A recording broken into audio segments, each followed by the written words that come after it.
Welcome everybody to another episode of the Landsmeet, my brand new, very experimental, interview-based Dragon Age podcast. And today I am with Fusselkorn. Introduce yourself, Lucas.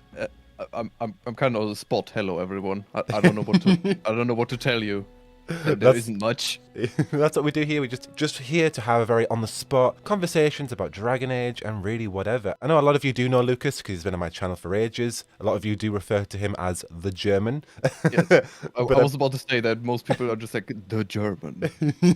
But I promise you, there's a lot more to Lucas than just being German. I know he's been on previous podcasts with me, and he's always live streaming with me, which has been awesome. But yeah, Lucas, let's just crack into this. What does Dragon Age mean to you? For the most part, it's just a very good RPG series. I don't really have deep feelings toward any games. I just play them for entertainment, to be honest. Absolutely, yeah. So, like, for anyone expecting some deep-seated answer, I'm sorry.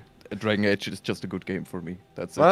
Well, that's it. It's a good game, good escapism. When did you get into Dragon Age? How old were you? Is there anything there? What When did Origins come out? 2009? 2009.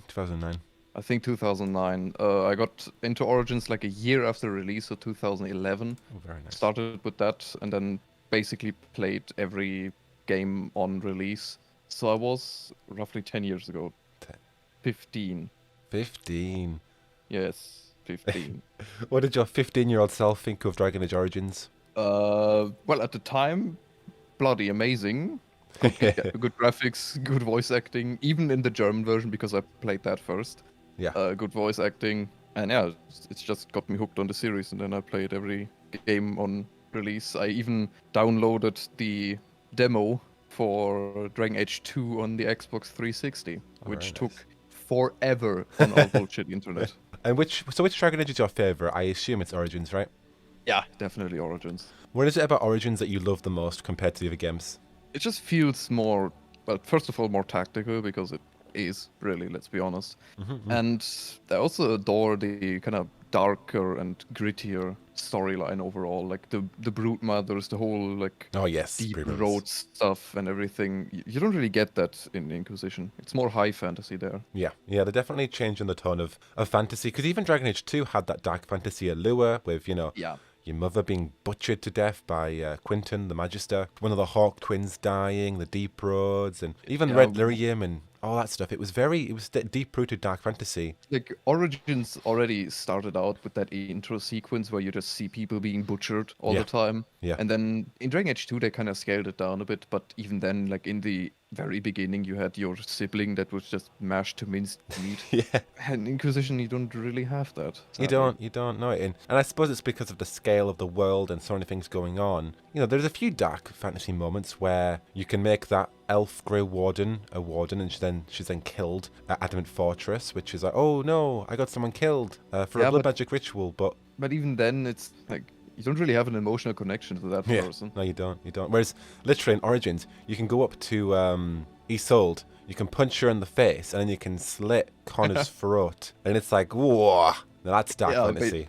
You can be an absolute dick to people in Origins, and I love that. Yeah, it does lose its luster in Dragon Age 2 and Dragon Age Inquisition. Dragon Age 2 I can understand because of its development cycle. But in Inquisition, you don't have as much of that dark fantasy. And I think one of my biggest wishes for DF4 going forward is the return of that dark fantasy. Because, we are going through Tevinter, home of blood magic, home of slavery, so many things going on there.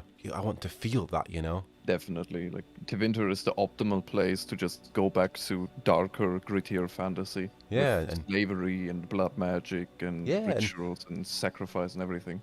And even other things surrounding the plot, like the Navaran Mortalitasia, they're bloody death mages. I at least hope they're a little bit gothic and have some, dark narratives and stuff off going on. Because if it's all a little bit lighthearted and funsy, I understand why they would want to do that to make it fun, because you don't, but at the end of the day, it is Dragon Age, and it is supposed to be this dark fantasy genre. So no, I do hope it goes back to that as well. I mean, they can mix in humor. That's not a problem. Yeah. They had some humor in Origins story as well, with Alistair, for example, the Thomas character. Like, they mixed in humor there as well. You just have to time it correctly and just don't go overboard with it. That's the thing about Dragon Age. To me, it's the world is shit. Everyone's on everything. Everyone's dying. There's plague. There's evil darkspawn everywhere. But your friends and the family that you do make are the ones that get you through it, and that's where it's light-hearted, and that's where it's fun, and that's where the elements of the majority of the game play out.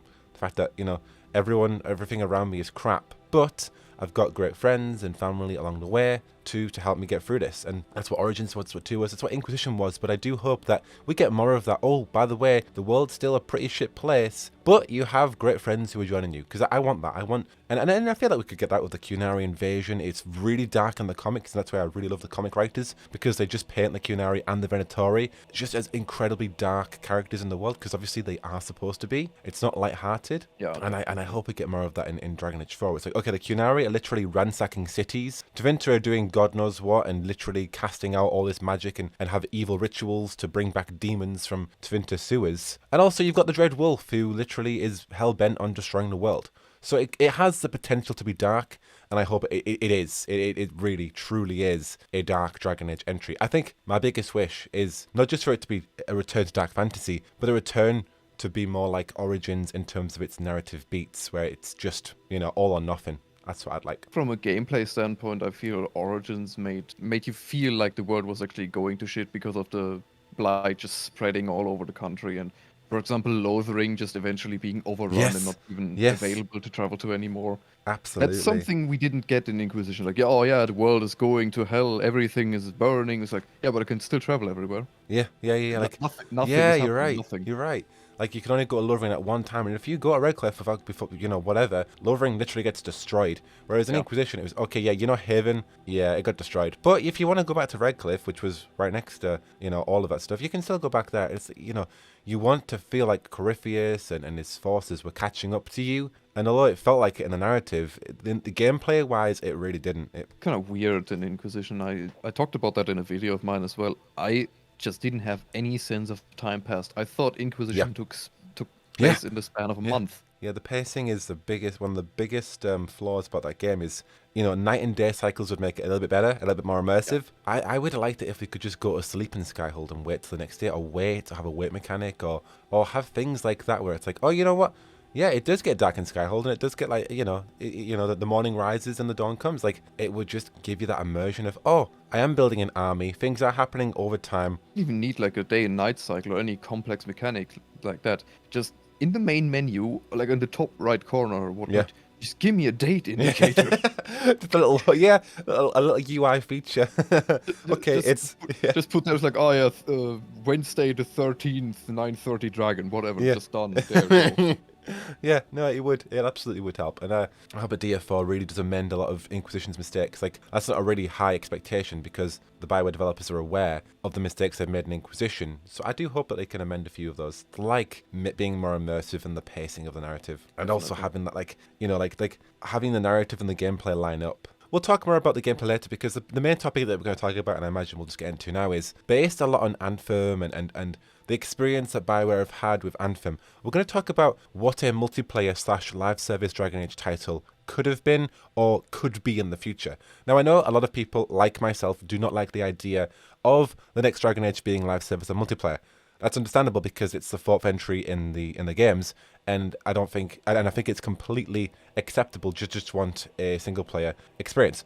However, we're going to talk about the potential of a live service Dragon Age title. We know that we're not going to get the next Dragon Age to have this live service or multiplayer aspect because it's been confirmed by Jason Schreier from developers internally that next Dragon Age is being rebooted again, or not a reboot, but having this turnaround pivot that it's going to be made following single player experiences, and the multiplayer and live service elements are to be removed. But I think we're just going to talk about what it could have been, but also what just a standalone multiplayer Dragon Age title could be. You know, I think we all definitely want, as I said, Dragon Age 4 to be that single player experience, but what could a potential multiplayer title look like? And if it were to be Dragon Age 4, what would that look like?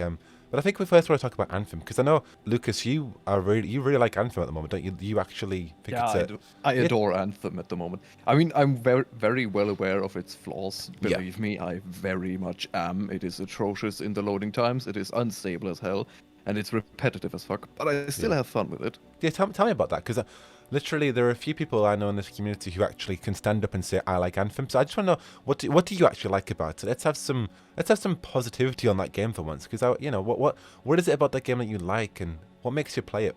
it's just kind of fun to hop in and fly around the map or do missions, because the most fun aspect of Anthem is first of all the flying, because that's very well executed, I think. Yeah. And the combat itself, because you have a different feeling when you play a Storm, like the Storm is basically like a mage, or when you play a Colossus, which is kind of like a warrior. Because with the Colossus, you just fly in, just beat everyone to death with your shield and go Yeah. out. With the Storm, you stay far away a bit and, throw fireballs and everything. It's flashy and explosions, and you get loot. It's just great fun to hop in and play a few missions a day. Absolutely. What's the gameplay loop like for you to go into the world, get loot, come back to Fort Tarsis? Do you enjoy that? Kind of mixed bag there, because Yeah. the loading times do Yeah. ruin that a lot, because they are very, very long, even if you install it on an SSD.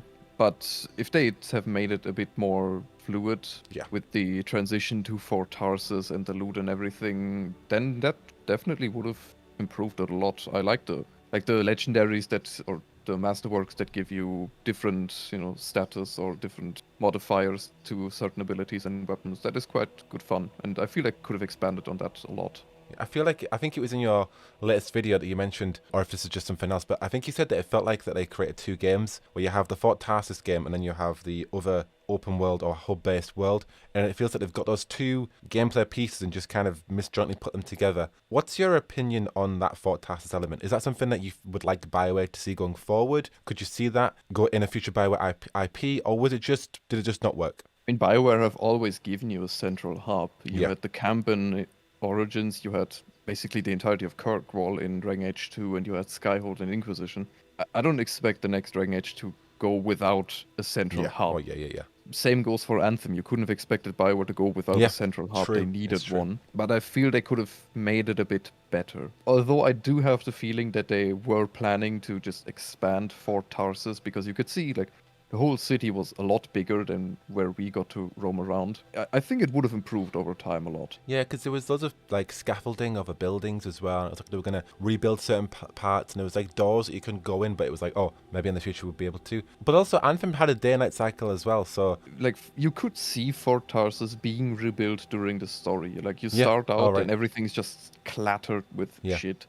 And then slowly over time, the more you progress through the main missions, the more it, gets cleaned up, more places open up, they start to rebuild, like the fountain is, reinstated and everything. And if they had gotten a chance to develop it further, I think they could have made it a pretty good, decent hub if they Yeah. reduced the loading times. So I suppose, based on what Anthem's done, based on its live service and its treatment, what would you like to see in a potential future Dragon Age live service or multiplayer game? Well, I feel the multiplayer aspect of Anthem could work very well in a good executed game. For example, if you go for a Dragon Age multiplayer game, Yeah. just have it basically like that. You could even base it on Inquisition or on the next game or Yeah. whatnot, where you are part of an organization, you have a central hub, either Skyhold or some other place, and then you just go out in the world, help people explore, adventure, and everything. You can either do that single player, like the free play in Anthem, Yeah. where you just hop in,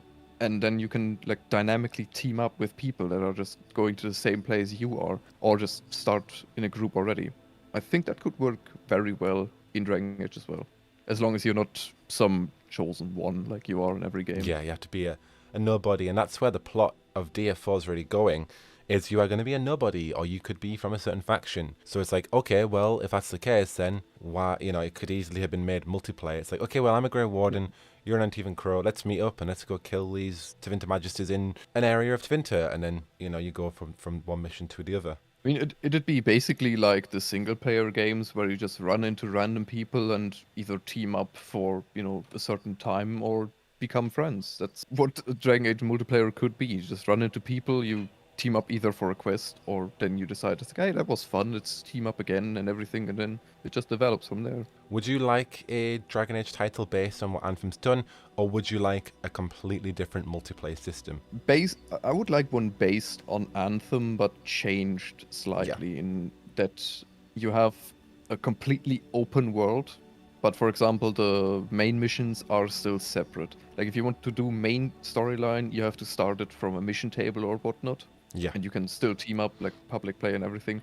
But other than that, just have it open world that you can freely leave the quote-unquote for Tarsus and explore on my own without having to go through 5 menus. Yeah, understandably. I think I have multiple ideas of what I would like a multiplayer Dragon Age title to be.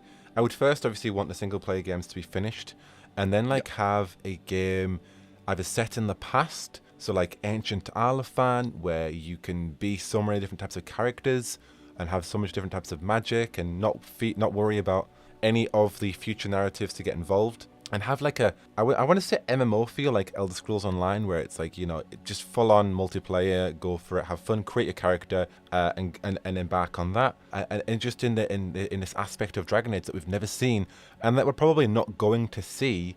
And if we do see in future games, it's going to be from an aspect of fade memories. And, like everyone wants to see Ancient Elvhen. Everyone wants that treatment of the lore, and what happened back then, and just the magic. And if Dragon Age is going in the direction it's going in now, potentially we may have a post-Veil world. But even so, it's never going to equate to what Ancient Elvhen was. So I would love an MMO multiplayer game of just, it's Ancient Elvhen. You can play as different races, because we know that dwarves are around there. Probably not the Qunari, and maybe not well, I don't know about the humans, but maybe, it could be different races, and it's just Ancient Elvhen, so many different things going on about there, different lore. And yeah, as I say, like Elder Scrolls Online, if that could work. Or it could be after, post Dragon Age, where whatever happens at the end of the Dragon Age's narrative, you could have griffins, you could have a new world. If it is a post-Veil world, where the veil is torn down and the magic is back, what have you, then you've got the Qunari, you've got griffins, you've got humans, dwarves, elves, and it could just be something very much in the future Dragon Age. We know that the Dragon Age games have been planned ideally with a 5 games in mind from David Gader, but they might want to end it at the 4th or 5th game, and instead of just no more being any Dragon Age, I would like a Dragon Age multiplayer title or a spin-off. After the Dragon Age would work better, because the central part of basically every MMO is you have exploration, everything, but you also have a main storyline that is typically centered around one giant world-threatening evil. Yeah, true. And in Elvhen, I think that wouldn't work. Like, it could work, yes, definitely, but it would go very, very close to ruining future storylines or established lore, because what world-threatening evil was there in Elvhen that the Dread Wolf? You could the game narrative could end on the Dread Wolf creating the veil, and then your character dies. But that's not very good. That's not a very good multiplayer expansion, is it? But in the Elder Scrolls Online, it's set before Talos comes, and essentially Talos is going to kill all the player characters who are the Emperor, or just everyone in Cyrodiil. So ultimately, that's what Elder Scrolls is doing as well. It's like your character is inevitably going to die because Talos is going to come and become the Knight of Divine, or whatever people believe in the Elder Scrolls. It's not good, but it's a plot.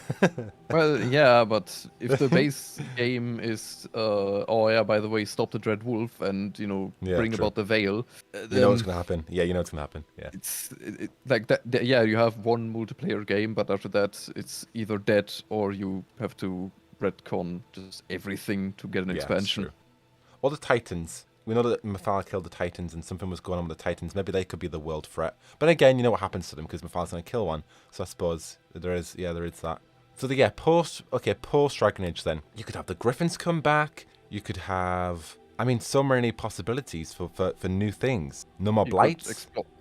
You could explore Saharan, you could explore Amaranthine, or like across the Amaranthine Ocean, Absolutely. That continent there. Then you could even base it on, like right now, you could place it in the Dragon Age, basically. If you go to Saharan, if you go to Parvolan, if you go across the ocean, if you go across the, the mountains in the Anderfels, you could just have it in a different continent or different countries and just have it in the now. That could work as well, because you don't really ruin established lore that way. Say Dragon Age 4 comes out and we're waiting another 10 years for Dragon Age 5, we could have a spin-off multiplayer title, not akin to Fallout 76, but like how it's released so people can play while they wait for the next Fallout game. But you could have like a Dragon Age multiplayer game spin-off set in countries that the developers have no plans to go in a future narrative-based Dragon Age game. So we could be, okay, you're going to have a multiplayer spin-off game in Saharan or the islands of Parvolan, or, you could go into places where we're never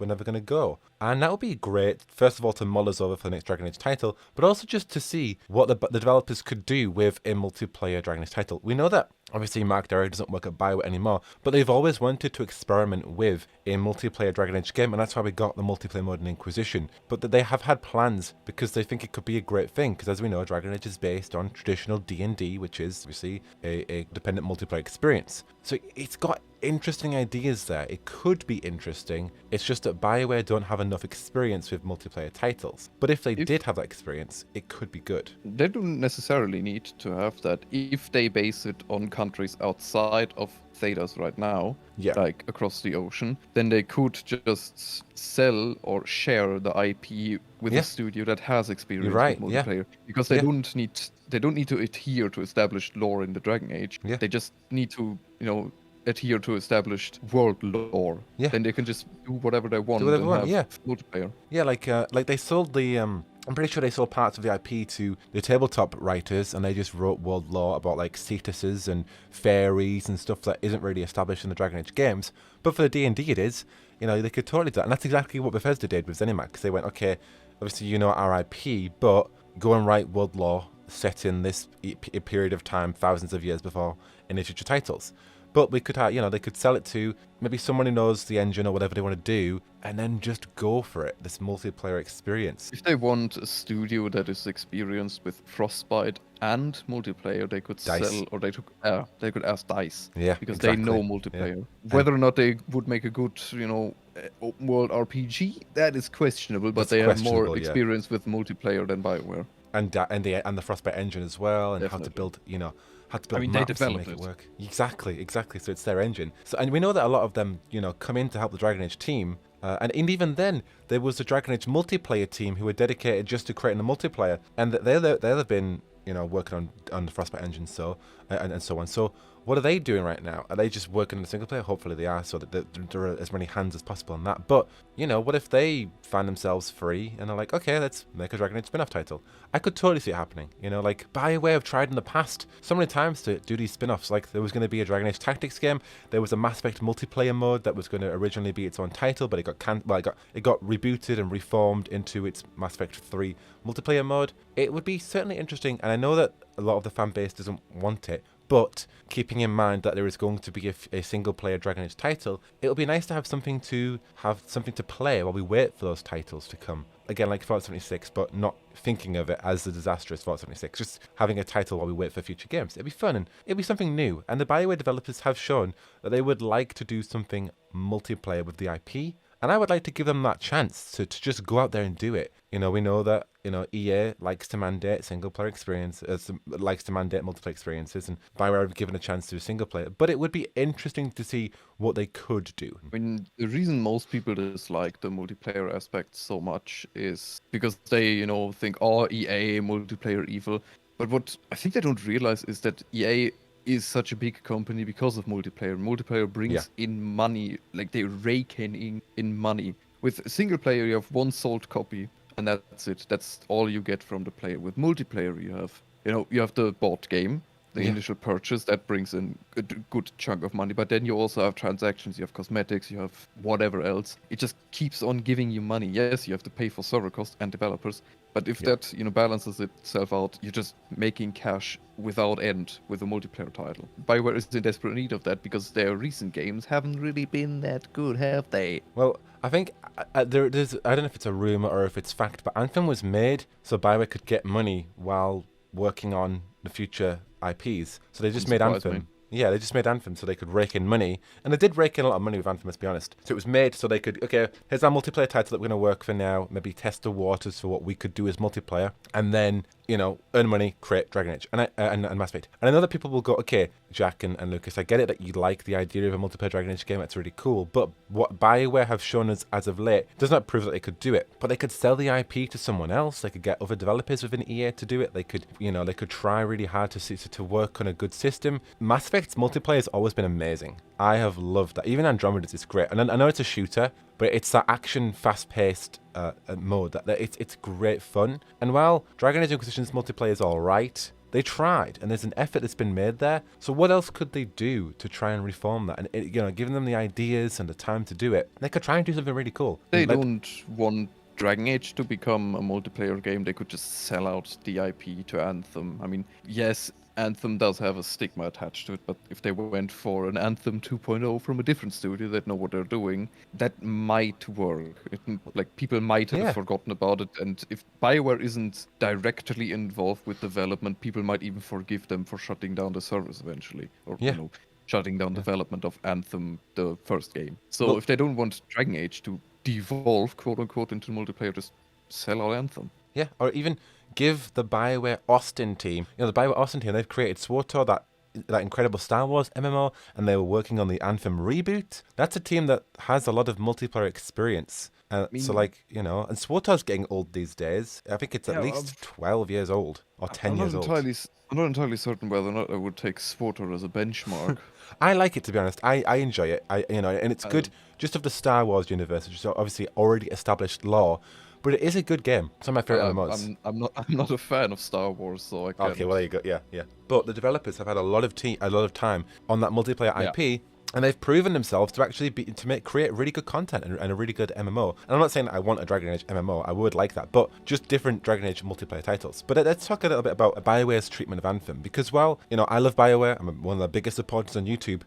I think it's naive to not call out when they've done something that is a little bit ignorant and a little bit unfair. I don't want to just be this BioWare are always good, optimistic creator. I also need to, be honest and be upfront. And I think that BioWare's treatment of Anthem and the reboot was very, very, very unfair to the fan base. It was very unfair because while a lot of us here who love Dragon Age and Mass Effect, we don't care about Anthem. We never wanted it to exist in the first place. There was a fan base for Anthem. It was the 4th best-selling game of 2019. It sold a lot of copies, and while it had so many mistakes and flaws, understandably because it was a game created within 18 months with 7 years of just backlash and development and pre-production hell, still, there was a fan base. There was a huge dedication, and I think the most important thing is the BioWare developers promised that they would fix this game. And yes, words are cheap, but they promised to the fans and the developers, they promised to the fans and the entire fan bases and the communities of Anthem that they would get this game right, they would fix it, and that there was a team dedicated to doing that, and that they would constantly remain focused on that. And they instead cancelled it. And I get it, to focus on Dragon Age and Mass Effect, because that's what the majority of the fan base wants. But to that community and the fans who loved Anthem and they wanted the sequel and they were so excited for it to come back, they've been abandoned and they've been, I don't want to say betrayed, but essentially backstabbed by BioWare, who promised to fix this game, and now they're like, oh well, what am I going to play now? What? I mean, it wasn't just BioWare that kind of backstabbed them, it was EA as well, because I remember one interview with, I'm not sure who it was some very high up person with EA talking about Anthem, and they said that they think Anthem is the start of a 10-year journey for them. Yeah. And people believe that. Yeah. Which, turns out to be a grave mistake, to be honest, to believe anything EA and BioWare say. But yeah, it's like, shutting down Anthem before the rework, I mentioned that in the video of mine as well. Yeah. Shutting down Anthem before the rework was even, out of the cradle is just a bad business move, because you've lost the faith of a good chunk of your fan base, because let's be honest, Anthem still did have a few fans. It did. Me included. And you just told all of them basically, it's like, yeah, sorry, but fuck yourself. They won't forget that. I certainly won't. It's been a bad decision all around, and I get it, the pandemic had many difficulties, but this was 2021, January or February. It's like, I get it, the pandemic has affected all of 2020, but from the reports that Celia Costa made about Dragon Age 4's development, obviously you can't relate it exactly to Anthem, but you can relate it a lot to BioWare as a whole. They made a lot of adaptations to work within a couple of months during the pandemic. It was around, I don't know the exact date, but they said that after a couple of months of the pandemic, many adaptations were made to communication development of the next Dragon Age, that they were able to continue the production at ease and even better. And you can assume that would have been the same case for Anthem 2.0. But, they would have got out of that rut just as much as the Dragon Age team was, and it was a smaller team as well, so you can imagine that it might have been easier for them to get out of that rut. Again, I'm speculating, but I would have understood more if Anthem the Anthem reboot was cancelled, say March, April, June, July, August last year. But the reboot was cancelled in February 2021. And it's like, because of the pandemic you're cancelling it. Well, you guys have been all right with the pandemic, according to reports that have been made. So you're cancelling it now to focus on Dragon Age? Like, what's the deal with that? And I don't. Is it because you don't have hope in the project? Did EA not want to fund you anymore? Did you just lose hope on the project? Like, what is it? Was it because Christian Daly was shuffled? Was it because Matt Darren, Casey Hudson left? Especially with all the blog posts about the future of Anthem, like it looked promising. It looked like they had a good beta or alpha build going for the Yeah, rework, it did. It really did. Then they just hope. like, oh yeah, yes. No, thank you. That's the thing. That's the reason for this conversation is, BioWare were putting so much hope into it, and we could assume they did. Christian Daly particularly was, where there was gameplay. They was showing that they were reworking the loot. The UI looked really cool. They had like a loot legendary system with the UI. It looked great. And although that was just small early production work, they were giving the small fan base that they had in Anthem hope, and they were excited. They were incredibly hopeful for the future of Anthem, and then they just cancelled it. So it's like, how can we trust in them when they did that to Anthem for the next Dragon Age? When we've heard that they are creating the best Dragon Age yet, and they're getting through all these obstacles, yet they've gone through a reboot and a turnaround. They've rebooted the game for live service, and then they've turned that around early this year. And it's like, yes, we can put so much stock into those developers, but can we really trust them when they did the same to Anthem? When they said, it's going to be great, we're working it out, we're going to make it great, and then, it's cancelled. There's one thing I think we could learn from Anthem. It is that you shouldn't take what companies say at face value, because let's be honest, BioWare and EA have fucked up with Anthem, with the development and with promises of future content, which they then just stomped into the ground without mercy. Everyone keep that in mind for future promises from BioWare.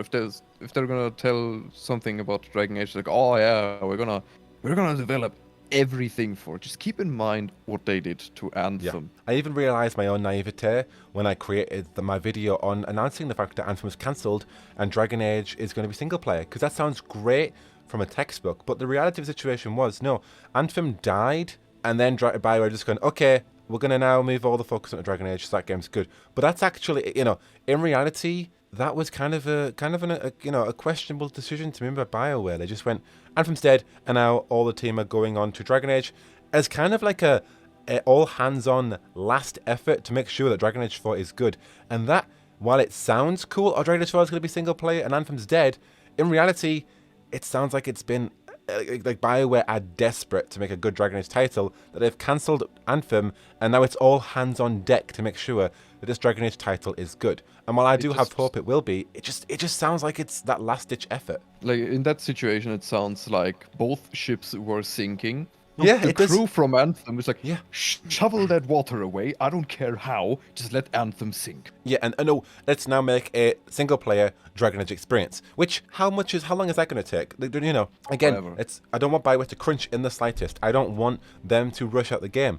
But it's gone from live service reboot, live service turnaround. Mike Laidlaw left because in 2017 they cancelled Dragon Age and they rebooted it for live service. That's team that are just leaving because they were like, you know what?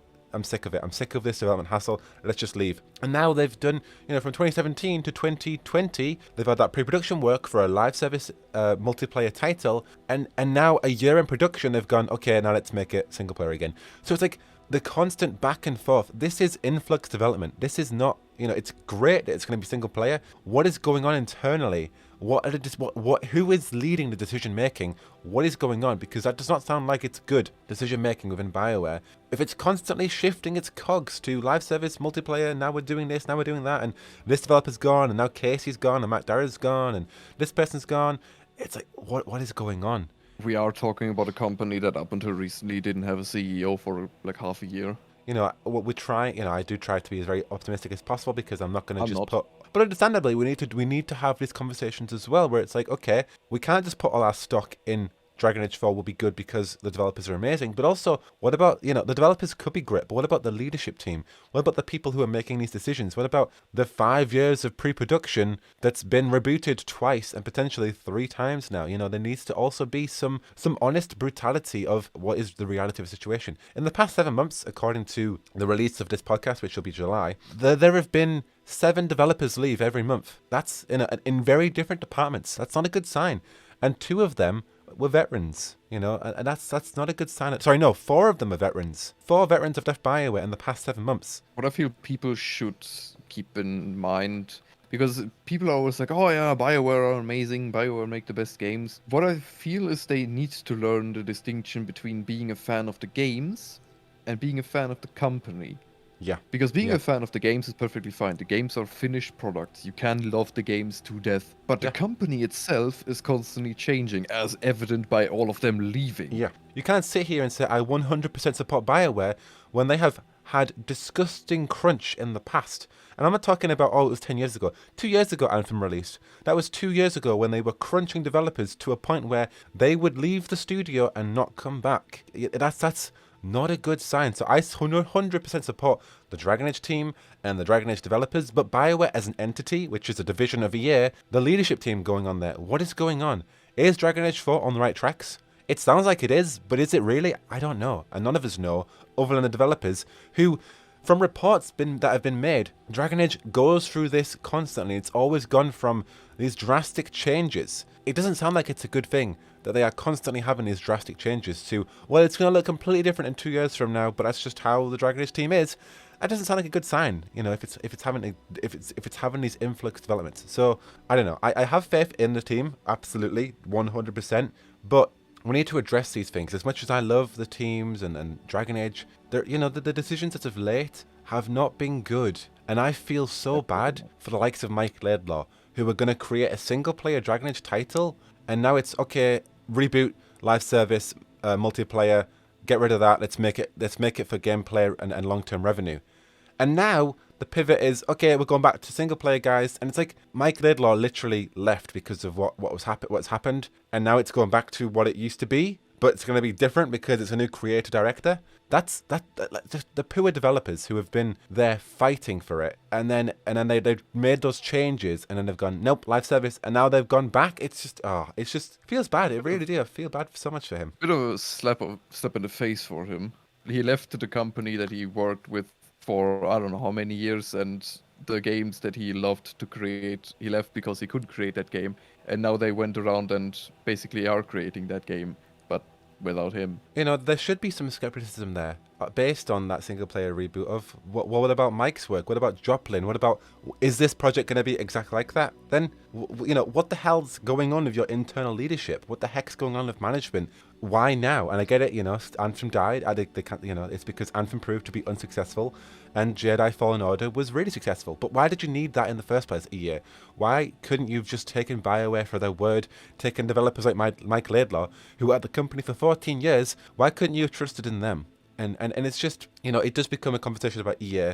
And ultimately, they just don't care about the fans. They don't care about the developers to the point where they will crunch them, and they will completely disregard their opinions and what they want for the future titles, and making them single player and making them multiplayer, whatever. They just want the money, and they want the trends, and they will go, okay, yeah. Dragon Age, copy that. Okay, Dragon Age team, why don't you create a game like Skyrim? Skyrim, and even Mark Darius came out and said, we see that you like dragons and the game's called Dragon Age, but can you ride dragons? And then Darius like, I'm sorry, it's not that sort of game. And like, well, look at Skyrim, look at games like that where you can ride dragons in Skyrim. Can we have that in Dragon Age? And they're like, no, because it's not about that. And the EA don't care about the law. They don't care about everything that we care about and the things that the team care about. They care about money. And if they can copy a game like Skyrim and emulate that, then they'll do it because that's where the money is. It's open world, it's got fetch quests, it's full of nothing.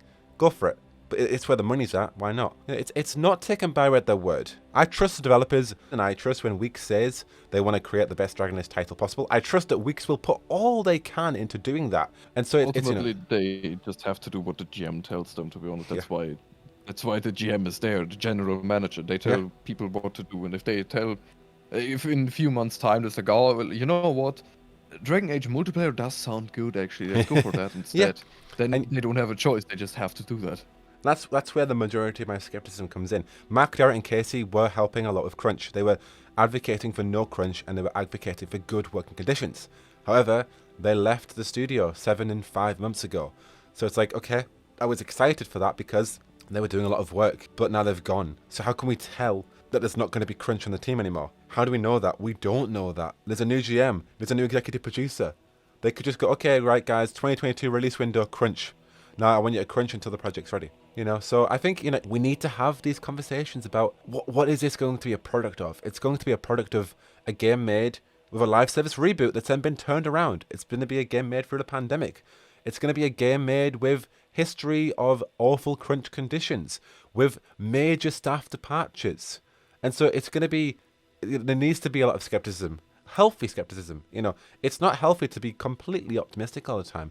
You need to have a little bit, a modicum of skepticism. Even Patrick Weeks has said themselves, there needs to be, you guys should be cautiously optimistic for the next game, which is from the developers themselves. So returning back to what we would like to see from a potential Dragon Age multiplayer game, I would just like something in the lore that makes sense now, and yeah, just like a co-op, I loved Mass Effect's Horde mod. I couldn't start working with Dragon Age because, it's Mass Effect's a shooter, and it's all about as many enemies as possible, and the action RPG aspects of that. Whereas Dragon Age is more tactical, and it's more, and unless the next game's combat is very much action RPG, I would love a Horde mod. Given that it's the Frostbite engine and what Yeah. they showed in that tiny teaser, I think it is going more in the direction of even more action-focused combat. Yeah. But regardless of that, what I would love is a co-op story. Like, for those people that have played it, Splinter Cell Blacklist had a separate co-op story.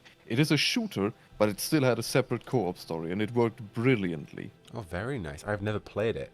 How did it work out? I think it wasn't a long story because it was still mainly focused on the single player aspect, but I think it was like 8 missions or whatnot, and like you had different approaches. You could talk to your teammate because it was like 2-player co-op only. You could just plot everything ahead. You could scout out the area. Usually it was like a hostage rescue or something like that. It was just brilliantly executed because one person is like, oh yeah, I'll take care of that guard, you go around the other way. Stuff like that. That is something I would like in a Dragon Age multiplayer if we ever get one. Like, it's just story-driven co-op. Yeah, that sounds good. I like the idea that when Jason Schreier created his article, he said like a drop-in, drop-out co-op system. Like, I think it was Baldur's Gate. I haven't played Baldur's Gate, but apparently it's got a drop-in, drop-out system. And I would like that, where it's, okay, if you want to play with your friends, they can drop in and maybe play as a character. If you say that the main game, you are Grey Wardens, say they could drop in as another Grey Warden. So you could have maybe your companions there, or you could have 3 other players. And it's embarking on, maybe even like maybe the first Blight as a game, and obviously what's going to happen, but it's that experience of the first Blight, and you're a Grey Warden. That would be really cool. Or, Yeah, Griffins. if they go for like drop in, drop out, then they could just go straight for what Baldur's Gate 3 or like what Larian are doing, where it is still a 4-player party. Like, if you drop into a friend's game, they can decide whether you get like one companion, whether you get both companions attached to them, or like control of them, or you get none. You get just play on your own, and that'd be really stay cool with the host. Yeah, that'd be really cool. I'd like that. And like, you could have NPC companions if you just want to play the game solo, or you could have player. You could have your friends. You could have 3 other players, and that way, if you don't want to play it, obviously it will be online, so there'll be servers, and there'll be that that thing that Anthem does have. But if you want to play it solo, you could, and you'd have your party banter and those characters. Or you could then play with your friends, which then, again, obviously, it's just a grand scale. This is just us speculating ideas and throwing them out there. It's not, not thinking of them as anything refined. But it'd be a really cool system to try once Dragon Age is over. Because ultimately, Dragon Age will end. The series, the games will finish. And we're thinking of what titles they could do in the future to keep the game alive. Maybe to suit a little bit of what EA want. Or just to, even Mark Derra, not as an executive decision, but has just wanted to create a Dragon Age multiplayer title because he thinks it's a core root of what Dragon Age could be. And we know that when the single-player rework happened, there were a lot of BioWare developers that were upset because they wanted to create a multiplayer/live service Dragon Age title. And so I would say, it'd be interesting to see what they could do once the main story has ended. I would like to see, them at least try, and do something with it. Maybe not live service, because I'm not a fan of that, but multiplayer. If it's drop in, drop out co-op, if it's 4-player co-op, if it's like a game mode, like a Horde mode, or if it's, I think having a story there will be quintessential because it is a BioWare game. But then having drop in, drop out co-op or 4 players, it'd be good. It'd be good fun. And then you've got ways where people can engage with the story as friends, and then you can go and have fun in the combat and make key decisions. As we enter this next generation of gaming, it would be interesting to see if they could pull off, because I know developers have tried, and like Fable. Fable's a great example. You got a friend there that can join you. I forgot about Fable 3. Yeah. That that was gorgeous. I loved that. Yeah, great example of how you can have co-op, and it'd be great. Yet the story still revolves around you, but you've got a friend who joins you. That's it. You know, they don't need to be anyone significant. They just and you can play through that entire system, and it's great fun. You So could have made that even in the like single player base. You could have just done that. Even if you select your party of all, you know, written and voice acted companions, you could just have it like if someone wants to join you, you could just throw one out and instead have your friend join. Yeah, your friend plays as, say, the Anthem Crow character, or the the NPC that was that the Mortality that's an NPC, but now they are player controlled. There you go. Not even that. Like just have that one companion, the like written and acted companion. Oh, just yes. throw that one back to the camp or whatnot, and have your friend join with their own character. Oh, that's a good idea. Yeah. So that way you don't, bugger up all sorts of decision making and whatnot with that one companion. You just have your mate there with their own character.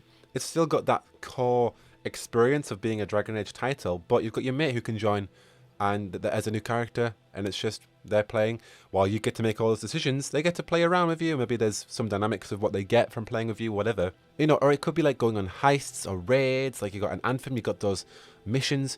You could have missions like that where you can only do them as multiplayer.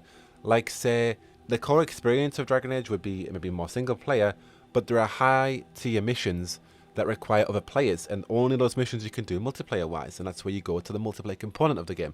That'll be fun. I think that'd be great. Like, High Dragon Hunts. Yeah, Dragon Hunts. Exactly. Or yes. And you could say you could do them solo with your companions, but they're already hard. Or you can matchmake and do it online. Or you can find your party with your friends and go for it. That would be great fun.